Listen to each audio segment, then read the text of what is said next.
الحمد لله نحمده ونستعينه ونستغفره ونؤمن به ونتوكل عليه ونعوذ بالله من شرور أنفسنا ومن سيئات أعمالنا من يهده الله فلا مضل له ومن يضلله فلا هادي له ونشهد أن لا إله إلا الله وحده لا شريك له ونشهد أن سيدنا وسندنا وحبيبنا ومولانا محمدا عبده ورسوله.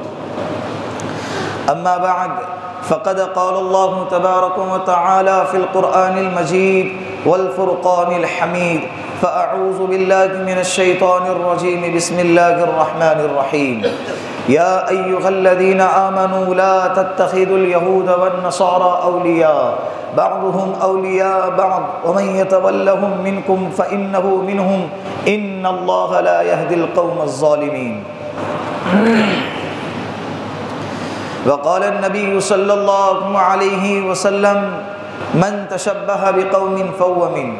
وقال النبي صلى الله عليه وسلم في مقام آخر: من كثر سواد قوم فهو منه، أو كما قال عليه الصلاة والسلام. صدق الله المولانا العظيم وصدق رسوله النبي الكريم ونحن على ذلك من الشاهدين والشاكرين والحمد لله رب العالمین. پیار اور محبت کے ساتھ ایک مرتبہ اللہ کے رسول کے ذات اقدس پر درود پاک کا نذرانہ پیش کرے. اللہم صلی علی محمد فی اول کلامنا، اللہم صلی علی محمد فی اوسط کلامنا، اللہم صلی علی محمد فی آخر کلامنا. جمعہ کو ہمارے سگے چچا صبح میں فجر کی نماز کے بعد ان کا انتقال ہوا تھا. دعا کرے کہ اللہ ان کی مغفرت فرمائے، اللہ ان کے درجات بلند فرمائے، اللہ ان کے قبر کو جنت کا باغ بنا دے. جتنے بھی مرحومین مرحومات ہیں اللہ سب کی مغفرت فرمائے.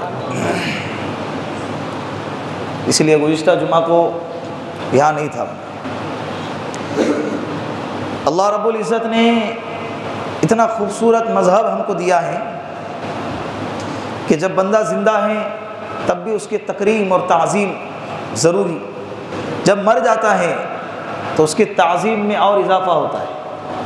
یہ نہیں کہ مر گیا اور اٹھا کے دفنا دو یا جلا دو. کتنا پیارا مذہب، کتنا خوبصورت مذہب، کتنا بہترین مذہب. مرنے کے بعد لوگ زیادہ ادب احترام کرتے، اس کو سلانے کا اہتمام، اس کو نہلانے کا اہتمام، کفن کے پہنانے کا اہتمام، پھر خوشبوئیں لگانے کا اہتمام. یہ جو ساری چیزیں ہیں یہ اسلام ہمیں سکھاتا ہے. کون سکھاتا ہے؟ اسلام ہمیں سکھاتا ہے. دفنانے کے وقت میں کتنے ادب احترام اور آرام کے ساتھ ان کو دفنایا جائے گا. پھر لکڑی کے تختے لگائے گئے، پھر چٹائی کپڑا وغیرہ، پھر اس کے اوپر مٹی ڈالی گئی. یہ مرنے کے بعد مرنے والے کا اعزاز ہے، اس کا کیا ہے. اور یہ خوبصورتی کس نے ہمیں دی ہے؟ بولو، مذہب اسلام نے. یہ خوبصورتی ہمیں مذہب اسلام نے دی. اگر کوئی بندہ مذہب اسلام کو مضبوطی سے پکڑے رکھے گا، اللہ کی قسم کائنات گواہ ہے اس بات کی، قیامت تک ایسا بندہ کبھی بھی ذلیل نہیں ہو سکتا، کبھی بھی خوار نہیں ہو سکتا، اور کبھی بھی گمراہ نہیں ہو سکتا. اسلام اللہ نے ایسا بہترین مذہب ہم کو عطا فرمایا ہے کہ اگر ہم اس کو فالو کریں، اگر اس کی اتباع کریں تو اللہ کی قسم اس کے علاوہ ہم کو کس کی اتباع کرنے کی ضرورت ہے بھی نہیں، موت تک، بلکہ قیامت تک. موت تک تو یہ ہماری اپنی ذات ہو گئی، قیامت تک ہماری آنے والی نسلوں کے بارے میں کہہ رہا ہوں کہ قیامت تک انشاءاللہ کسی اور کی طرف دیکھنے کی، کسی اور کی پیروی کرنے کی ہمیں ضرورت نہیں ہے. ہر چیز، ہر پہلو اسلام نے کھول کھول کر ہم کو بتا کر گئے. پیدا ہوا تو بچہ کیا کرنا چاہیے، بولنے لگ گیا تو کیا کرنا چاہیے، جوان ہو گیا تو کیا کرنا چاہیے، کمانے کے آداب، تجارت کے، خرید و فروخت کے طریقے، مرنے لگ گیا تو جو اس کے ارد گرد موجود ہیں انہیں کیا کرنا چاہیے، مر گیا تو دفنانے تک کیا کرنا چاہیے، مرنے کے بعد گھر والوں کو کیا کرنا چاہیے. ایک ایک بات ڈیٹیل میں جتنی اسلام بتاتا ہے اتنا کوئی اور مذہب نہیں بتاتا۔ مذہب اسلام نے سب سے چھوٹی چیز جس کو آج کل کے زمانے میں کہنے کو بھی شرم محسوس کرتے ہیں لوگ، استنجا کا طریقہ جس کو کہتے ہیں، استنجا کو جانے کا، استنجا سے آنے کا طریقہ، وہاں پر بیٹھنے کا طریقہ بھی اسلام نے بتایا ہے۔ جب اسلام اتنی حقیر سی، اتنی چھوٹی سی چیز جس کو ہمیں زبان پہ لانے سے شرم آتی ہے، ایسی چیز بھی کھول کھول کے بیان کرتا ہے، تو بڑی بڑی چیزیں کیسے بیان کرتا؟ پھر بھی اگر ہم اسلام کا انکار کریں یا زبان سے مسلمان کہیں اور زندگی غیروں کی طرح گزاریں، تو ہم سے بڑا بدبخت، ہم سے بڑا بدنصیب انسان دنیا میں کوئی نہیں ہو سکتا۔ صحیح ہے نا؟ شور ہے کہ ہو گئے دنیا میں مسلمان نابود۔ علامہ اقبال کے اشعار ہیں، انہوں نے ایک کتاب لکھی ہے، شکوہ جواب شکوہ۔ شکوہ لوگوں کے جو شکایت تھی اللہ کی طرف مسلمانوں کی، کہ وہ اللہ سے شکایت کر رہے کہ اللہ فلسطین میں مسلمانوں پہ ظلم ہو رہا ہے، شام میں ظلم ہو رہا ہے، اور ادھر ظلم ہو رہا ہے، ادھر ظلم ہو رہا ہے، جیسے آج کے زمانے میں تیروپورہ پہ ظلم ہو رہا ہے، ساری جو حالات ہیں، تو علامہ اقبال نے اشعار میں اللہ سے شکایت کی۔ اللہ نے کہا کہ شور ہے ہو گئے دنیا میں مسلمان نابود، ہم یہ کہتے ہیں کہ تھے بھی کہیں مسلمان موجود؟ وضع میں تم ہو نصارات تمدن میں ہنود، یہ وہ مسلمان ہیں جسے دیکھ کر شرمائے یہود۔ آج ہماری طرز زندگی ایسی بدل چکی ہے کہ صرف داڑھی ٹوپی رکھنے کا نام اسلام نہیں ہے، صرف پیشانی کو اللہ کے سامنے جھکانے کا نام اسلام نہیں ہے۔ اسلام بہت طویل مذہب ہے، اسلام بہت وسیع مذہب ہے۔ اگر کوئی اس کو فالو کرے گا تو دنیا میں بھی کامیاب ہوگا اور آخرت میں بھی کامیاب۔ آج بڑے افسوس سے کہنا پڑتا ہے، الفاظ کو بڑے سنبھل کے کہوں گا، آج میں دیوالی کا موسم ہے، کئی لوگوں کے یہ 2-3 دن میں فون آئے، میسیجز آئے کہ مفتی صاحب کیا ہیپی دیوالی کہنا جائز ہے کیا ناجائز ہے؟ ان کی جو مٹائی دی جا رہی ہیں، اس تعلق سے آج تھوڑی گفتگو کرنا ہے۔ اللہ کے رسول صلی اللہ علیہ وسلم نے فرمایا کہ من تشبہ بقوم فہو من۔ ایک بات یاد رکھے، اپنے ذہن کو تھوڑا کھول کر، دل کو وسیع کر کے میرے الفاظ کو اور میرے باتوں کو غور سے سنیں۔ اور یہ باتیں میں اپنی زبان سے ادا تو کر رہا ہوں، لیکن یہ باتیں میرے دل کی نہیں ہیں، یہ باتیں میرے دل کی نہیں۔ اگر تم کھائیں گے تو میرا اس میں کوئی نقصان نہیں ہے، تم نہیں کھائیں گے تو اس میں میرا کوئی فائدہ نہیں ہے۔ تمہاری دنیا کا اور آخرت کا فائدہ ہے، تمہاری دنیا اور آخرت کا کیا ہے؟ نقصان۔ یہ آپ کے ہاتھ میں۔ غیروں کے ساتھ کس طرح سے رویہ اختیار کیا جائے، اس اعتبار سے اسلام میں 2 راستے ہمیں ملتے ہیں۔ کتنے راستے ملتے ہیں؟ 2 راستے ہمیں ملتے ہیں۔ ایک غیر مسلم، وہ طبقہ، قرآن جس کے بارے میں کہتا ہے کہ وہ طبقہ کہ جو تم پر ظلم نہ کریں اور تم کو اپنے گھروں سے نہ نکالیں اور تم کو اپنے دین پر چلنے پر جو ہے دین سے ہٹانے پر مجبور نہ کریں، اگر ایسا غیر مسلم کا طبقہ ہے، ان تبروہم، قرآن کہتا ہے ان کے ساتھ بھلائی کا معاملہ کرو، ان کے ساتھ کیا کرو؟ اچائی کا معاملہ کرو۔ اور اللہ کے رسول صلی اللہ علیہ وسلم نے یہودیوں کے ساتھ اچائی کا معاملہ کر کے بتایا بھی۔ جب اللہ کے رسول کے ارد گرد یہودی رہا کرتے تھے، ان کی بیماری میں اللہ کے رسول عیادت میں جایا کرتے تھے، ان کی عیادت کرنے کے لیے، ان کی خیر خبر لینے کے لیے اللہ کے رسول جایا کرتے تھے، ان سے پوچھا کرتے تھے کیا حال ہے۔ اللہ کے رسول کی جو زوجہ محترمہ ہے حضرت صفیہ رضی اللہ عنہا، ان کے رشتہ دار یہودی تھے، اللہ کے رسول تحفے، تحائف، ہدیہ وغیرہ ان کو دیا کرتے تھے۔ لیکن جو غیر مسلم مسلمانوں پر ظلم کرتے ہیں، مسلمانوں کو دین پر چلنے سے ہٹا دیتے ہیں اور نمازوں سے ہٹا دیتے ہیں اور دین سے ہٹانے پر مجبور کر دیتے ہیں، ایسے وقت میں اسلام کا رویہ کچھ اور ہے۔ ظلم کرنا اسلام اجازت نہیں دیتا، لیکن ظلم سہنے کی بھی اسلام اس کی اجازت نہیں دیتا۔ یہ تو ہو گئی معاملات کی بات، لیکن جب مذہب کی بات آتی ہے تو اسلام 2 ٹوک الفاظ میں کہتا ہے۔ کتنے؟ 2 ٹوک الفاظ میں کہ لنا اعمالنا ولکم اعمالکم، ہمارے اعمال ہمارے ساتھ، تمہارے اعمال تمہارے ساتھ۔ قل یا ایھا الکافرون، سورت تو سب کو یاد ہوگی نا، لیکن اس کے ترجمے کے اعتبار سے بہت سارے لوگ غافل ہوں گے، الا ماشاء اللہ۔ میں یہ نہیں کہہ رہا ہوں کہ سبھی لوگ اس سے غافل ہیں۔ اس صورت اترنے کا مطلب کیا تھا؟ یہ کس وقت یہ صورت نازل ہو گئی؟ کفار مکہ اللہ کے رسول کی خدمت میں آئے اور کہنے لگے کہ یا رسول اللہ بہت زیادہ آپ محنت کر رہے ہیں، ہمارے لوگوں کو بھڑکا رہے ہیں، ہمارے نوجوان بچے آپ کی طرف مائل ہو رہے ہیں، ماں باپ کو اپنے اولاد سے جدا کر دیا، اولاد کو ماں باپ سے جدا کر دیا، بس کرے، کتنا سلسلہ آگے چلیں گا؟ ایک کام کرتے ہم کمپرومائز کرتے ہیں، تم ہمارے دین کی اتباع کرو، ہم تمہارے دین کی اتباع کرتے ہیں، تم ہمارے مذہب کی پیروی کرو، ہم بھی تمہارے مذہب کی پیروی کریں گے۔ لا اعبد ما تعبدون، قرآن کریم میں آیت نازل ہو گئی، سورہ کافرون میں اللہ نے کہہ دیا کہ نبی جی آپ کہہ دیجئے میں آپ کے معبودوں کی ہرگز عبادت نہیں کروں گا، آپ کو میرے معبود کی عبادت کرنا ہے تو کریں یا نہ کریں، لیکن میں آپ کے معبودوں کی عبادت نہیں کروں گا۔ دو ٹوک الفاظ میں قرآن کریم نے ہم کو کہہ دیا۔ اب غیر مسلموں کی جو تہوار ہے اکثر و بیشتر زیادہ تر یہ شرکیہ اور کفریہ رسومات پر مبنی ہوتے ہیں۔ غیر مسلموں کے تہوار اکثر و بیشتر شرکیہ اور کفریہ اعمال پر اور کفریہ اور شرکیہ کاموں پر مبنی ہوتے ہیں۔ زیادہ تر ان کی جتنے بھی رسومات ہیں، جتنے بھی عیدیں ہیں، جتنے بھی تہوارات ہیں، یہ اکثر و بیشتر کس پہ ہوتے ہیں؟ اللہ کے ذات میں کسی اور کو شریک کرنا، اللہ کے ذات کا انکار کرنا، غیر اللہ کی پرستش کرنا، غیر اللہ کی پوجا کرنا، یہ بہت سارے ہیں، آپ مجھ سے بہتر جانتے ہیں۔ سال بھر میں ایسے ہزاروں تہوار ان کے آتے ہیں، کتنے ہزاروں تہوار ان کے آتے ہیں۔ اسلام نے ہم کو دو تہوار دیے ہیں۔ اسلام نے ہمیں اللہ کے رسول کے آنے سے پہلے یہود و نصارہ میں بھی تہوار ہوتے تھے، ان کے لیے بھی ہفتے بھر میں 2 دن بڑے مبارک ہوتے تھے۔ یہودوں کے لیے ہفتے کا دن اور نصارہ کے لیے اتوار کا دن ہوتا تھا۔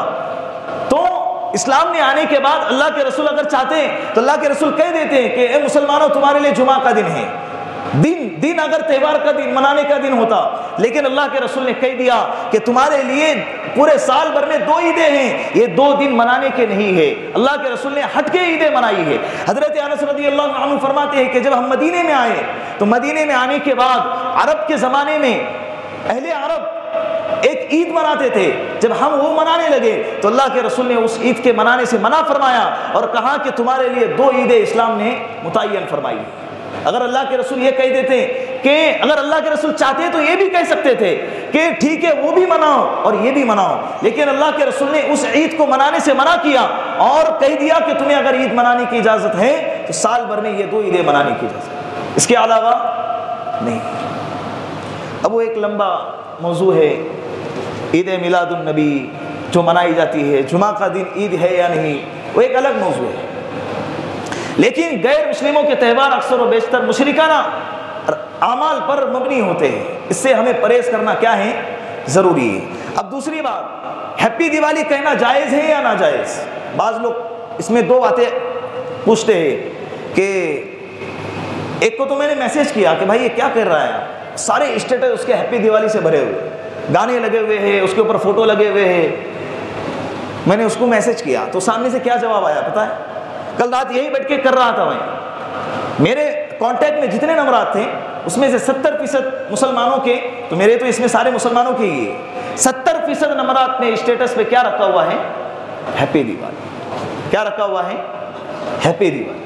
جب اس سے پوچھا تو اس کا جواب کیا آیا؟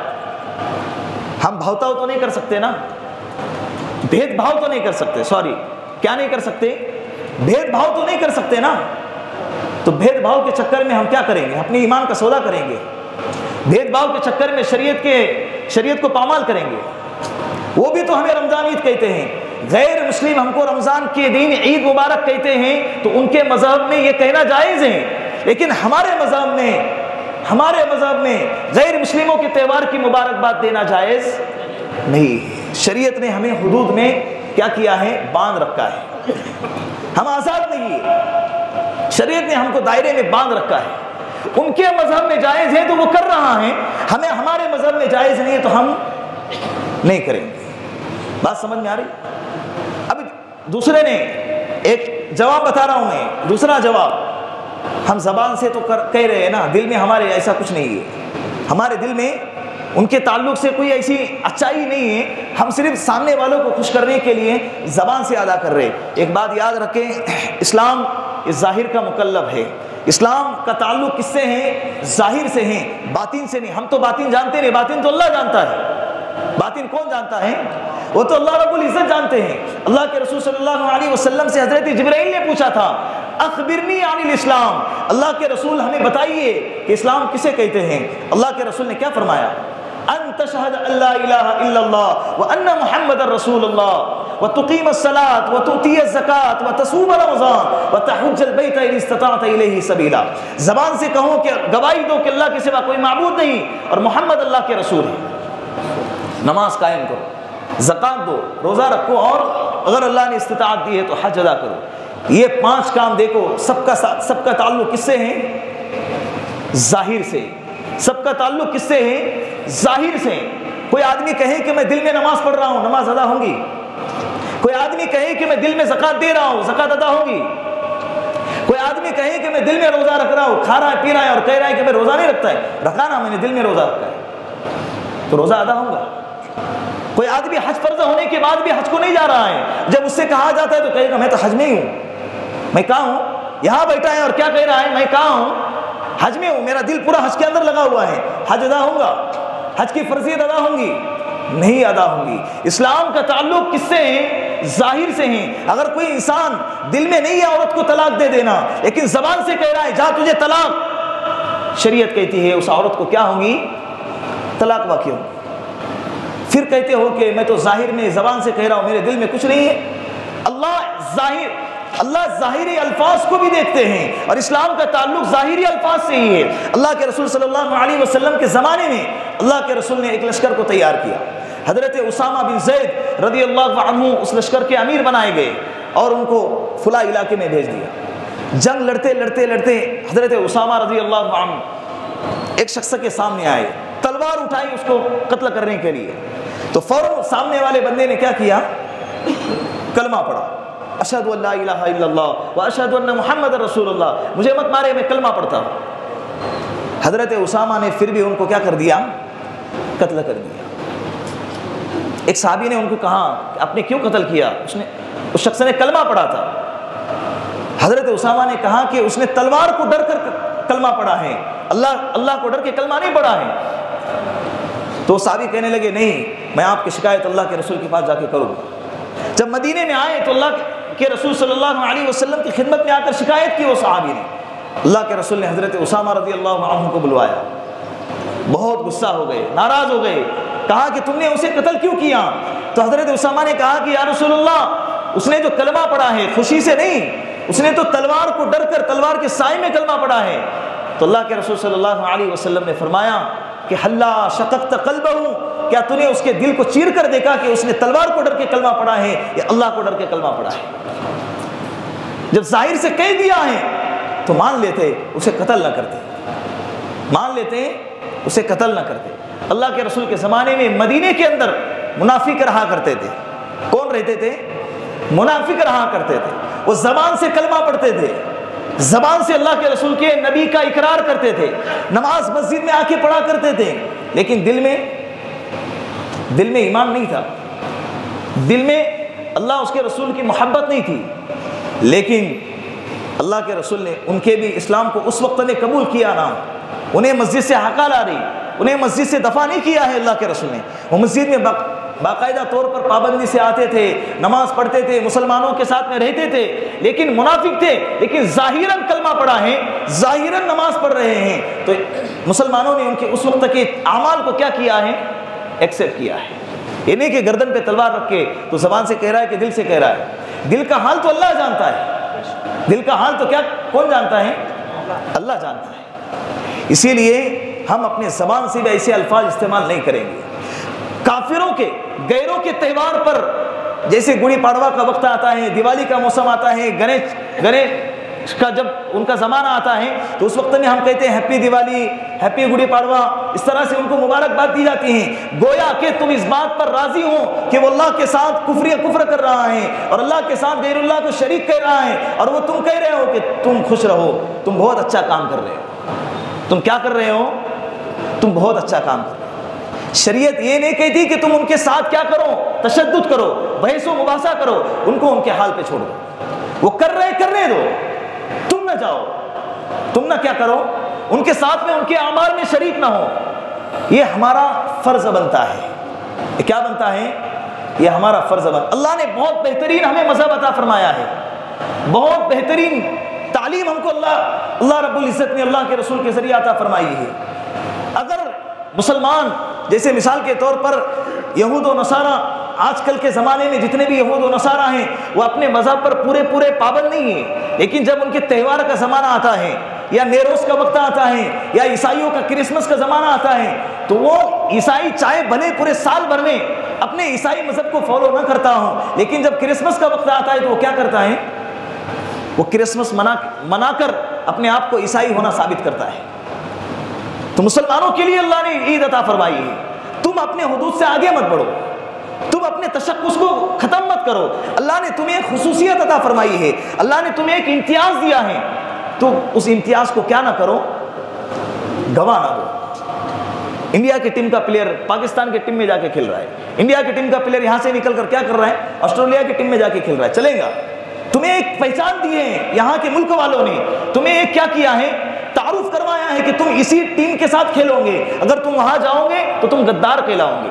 اسی طرح اسلام نے ایک حدود دائر کیے ہیں، تم اگر اسلام کو فالو کرو گے تو ٹھیک. وَمَن يَبْتَغِي غَيْرَ الْإِسْلَامِ دِينًا فَلَن يُقْبَلَ مِنْهُ. قرآن کہتا ہے اگر تم اسلام کے علاوہ کی پیروی کرو گے ہرگز تمہاری باتیں، تمہارے اعمال قبول نہیں کیے جائیں گے، سب کے سب تمہارے کام مردود ہوں گے، سب کے سب تمہارے کام کیا ہوں گے. اسی لیے لا طاعت لمخلوق فی معصیت الخالق. حضرت علی رضی اللہ عنہ فرماتے ہیں مخلوق کی اطاعت میں، یہ الفاظ تاریخ کے جملے ہیں، آپ بھی میرے ساتھ دہرائے. حضرت علی رضی اللہ عنہ فرماتے ہیں کہ مخلوق کی اطاعت میں، بولے نا، مخلوق کی اطاعت میں خالق کی نافرمانی جائز نہیں ہے. ہم لوگوں کو خوش کرنے کے لیے اللہ کو ناراض نہیں کریں گے. لوگ تو کیا ہے پل پل میں ناراض ہوں گے، کب تک لوگوں کو خوش کرتے بیٹھیں گے؟ آج یہ گرا کل وہ گرا، گرتے رہو، میں اللہ کو راضی کروں گا. ہمارے ساتھ اگر اللہ ہے، ساری دنیا مخالف ہے، مجھے اس کی کوئی پرواہ نہیں. آج اگر اللہ ہمارے ساتھ ہیں تو ساری دنیا بھی اگر میری مخالف بن جائیں. میرے گھر پر اللہ کے رسول نے کیا کیا تھا؟ جب اعلان کیا کہ قولوا لا الہ الا اللہ تفلحون، تو سب سے پہلے مخالف کون بنے ہیں؟ ان کے اپنے گھر والے. پتھر اٹھانے والا سب سے پہلا کون تھا؟ ان کے سگے چچا ابو لہب نے پتھر اٹھا کر اللہ کے رسول کے پیشانی مبارک پر مارا ہے. مخالف بنیں گے، حق راستے پر چلیں گے تو لوگ تمہاری مخالفت کریں گے، تم سے ناراض بھی ہوں گے، تم کو برا بلا بھی کہیں گے، لیکن ہمیں منظور ہے، ہم اللہ کو ناراض نہیں کر سکتے. چاہے دنیا والے ناراض ہوں، ہمیں اس کی کوئی پرواہ نہیں. مرنے کے بعد ہمیں ملنا کس سے ہے؟ اللہ ہی سے ملنا ہے نا. منہ دکھانا کس کو ہے؟ اللہ ہی کو منہ دکھانا ہے. جواب کس کو دینا ہے؟ اللہ ہی کو تو دینا ہے نا. کہ جس کو خوش کرنے کے لیے ہم نے اللہ کو ناراض کیا، مرنے کے بعد قبر میں سوال جواب دینے کے لیے کون آئے گا؟ وہ آئے گا. جس کے لیے اللہ کو ناراض کیا، جس کے لیے آخرت کا سودا کیا، وہ آئے گا کل قیامت کے دن اللہ کے سامنے تمہاری سفارش کرنے کے لیے. نہیں، وہ خود بھی ڈوبے گا اور ساتھ میں تمہیں بھی لے ڈوبیں گے.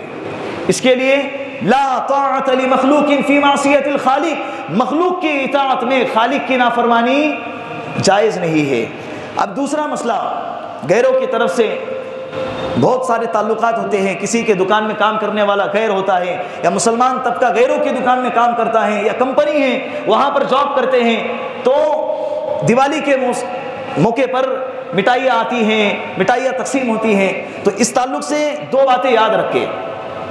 حرمت علیکم المیتۃ والدم ولحم الخنزیر وما اہل بہ لغیر اللہ. قرآن کریم کہتا ہے کہ تم پر اللہ نے حرام کیا ہے مردہ گوشت کو، اللہ نے تم پر حرام کیا ہے خون کو، اللہ نے تم پر حرام کیا ہے خنزیر کے گوشت کو، اللہ نے تم پر حرام کیا ہے ہر ایسے کھانے کو جس پر غیر اللہ کا نام لیا گیا ہو. اگر سامنے والے نے مٹھائی دیا ہے، مٹھائی اگر ایسی ہے جو صرف بانٹنے کے لیے آتی ہے، بعض لوگ جیسے ہم شرخرما وغیرہ تقسیم کرتے ہیں نا، ویسے دیوالی کے موسم میں وہ لوگ کیا کرتے ہیں، ان کے گھر کے کھانے والی پوجا پاٹ کی مٹھائی الگ ہوتی ہے اور تقسیم کرنے والی مٹھائی الگ ہوتی ہے. کمپنی کے اندر 50-60 امپلائی ہیں جو کام کرتے ہیں، کارکن ہیں، کمپنی کی طرف سے آدھا کلو 1 کلو کی مٹھائی کا باکس ان کو دیا گیا. یا بھی ایسے باکسوں پر پوجا پاٹ نہیں کی ہوتی، ایسے کھانا ایسی مٹھائی کا کھانا جائز ہے بشرطے کہ دینے والے کی کمائی بھی حلال ہو. یہ نہیں کہ سود کا کاروبار کرتا ہے، شراب کا کاروبار کرتا ہے، 2 نمبر کا کاروبار کرتا ہے، دے رہا ہے تو پوجا پاٹ نہیں ہے تو کھا لو. نہیں، دے رہا ہے پوجا پاٹ نہیں ہے پھر بھی اس کی کمائی دیکھو کس طریقے سے کما کر دیا ہے. دوسرے نمبر پر اگر ایسا جیسے جس کو پرساد کہیں گے، فراج جس کو کہتے ہیں، پلیٹ بھر کے ایک گھر سے دوسرے گھر میں آتا ہے، اگر تمہیں یوں لگتا ہے، اب تم کہو گے کہ ہمیں کیا معلوم پوجا پاٹ کیا ہے کہ نہیں کیا ہے، اگر ظن غالب ویسا اس کی شکل و صورت کو دیکھ کر ایسا لگتا ہے کہ اس نے مورتیوں کے سامنے رکھ کر ساری مٹھائیوں پر پوجا پاٹ کیا ہے، اس کے بعد ہمارے گھر پر یہ مٹھائی آئی ہے، تو اللہ کے لیے ایسے کھانے سے پرہیز کرے. اللہ نے آپ کو بہت دیا ہے. پہلے زمانے میں غربت کا زمانہ تھا، اب فراوانی کا زمانہ ہے. کیا زمانہ ہے؟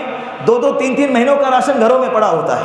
اللہ نے ہزاروں نعمتیں آپ کو دی ہے، تو یہ نعمتیں پھینکو مت، کسی غیر کو دے دو، کسی دوست احباب کو دے دو، کسی غریب کو دے دو، لیکن اس کو کھانے سے کیا کرو. بات سمجھ میں آ رہی ہے؟ مٹھائی دے تو کھانا چاہیے کہ نہیں کھانا چاہیے، آپ خود اس کو سامنے رکھ کر سمجھ سکتے ہیں کہ کون سی مٹھائی کھانا ہے اور کون سی نہیں کھانا ہے. پیکنگ والی مٹھائی دیا ہے، سمجھ گئے کہ اس پر پوجا نہیں ہوئی ہے تو لے لو، کھا بھی سکتے ہیں. اور اگر پیکنگ والی نہیں ہے، پوجا پاٹ کی بھی ہیں اور یوں لگتا ہے کہ اس کے اوپر اس نے غیر اللہ کا نام لیا ہے، تو اس کو کھانا اور ہیپی دیوالی کہنا بھی جائز نہیں ہے. صاف ستھری بات ہے. ہیپی دیوالی کہنا، لوگ ناراض ہوتے ہیں، ہونے دو. کسی کو خوش کرنے کے لیے ہم اللہ کو ناراض نہیں کریں گے. یہ اسٹیٹس جو ہوتا ہے، مائی اسٹیٹس کا معنی کیا ہے؟ یہ میری سوچ ہے. گویا کہ تم اپنی سوچ لوگوں کے سامنے ظاہر کر رہے. اللہ نہیں دیکھ رہے؟ اللہ دیکھ رہے نا. جس کو دکھانے کے لیے رکھا ہے وہ دیکھے نہ دیکھے لیکن اللہ تو دیکھ رہا ہے. جس کو دکھانے کے لیے رکھا ہے وہ دیکھے نہ دیکھے لیکن اللہ تو دیکھ رہا ہے. ان ربک لبالمرصاد، قرآن کہتا ہے، اللہ کہتے ہیں کہ میرا بندہ پل پل میں تیرے گھات میں لگا ہوا، پل پل میں تیرے گھات میں لگا ہوا ہوں. ایک سیکنڈ، ایک لمحے کے لیے بھی تو میری نظروں سے ہٹا ہوا نہیں ہے. جس لمحے ہم اللہ کی نظروں سے ہٹ جائیں گے وہ لمحہ ہماری زندگی کا آخری لمحہ ہوگا. وہ لمحہ ہماری زندگی کا کیا ہوگا؟ آخری لمحہ. سمجھ جاؤ کہ انا للہ ہو گئے ہم. ورنہ ہر وقت ہوا معکم اینما کنتم، اللہ کہہ رہے ہیں اے میرا بندہ تو جہاں کہیں بھی جاتا ہے میں تیرے ساتھ میں رہتا ہوں. کہاں تک بھاگوں گے اللہ سے؟ کہاں تک بھاگوں گے؟ موت نہیں آنی، اللہ کو منہ نہیں دکھانا ہے. زندگی جیسے تیسے کاٹو لیکن اللہ کو ناراض نہ کرو. کریں گے سب انشاءاللہ. اللہ رب العزت ان باتوں پر عمل کرنے کی توفیق عطا فرمائے. جن حضرات نے سنتیں نہیں پڑھی وہ حضرات ایک مرتبہ کھڑے ہو کے صفیں مکمل کرے، پیچھے والوں کے لیے جگہ ہو جائے اور وہ سنتیں پڑھ لے.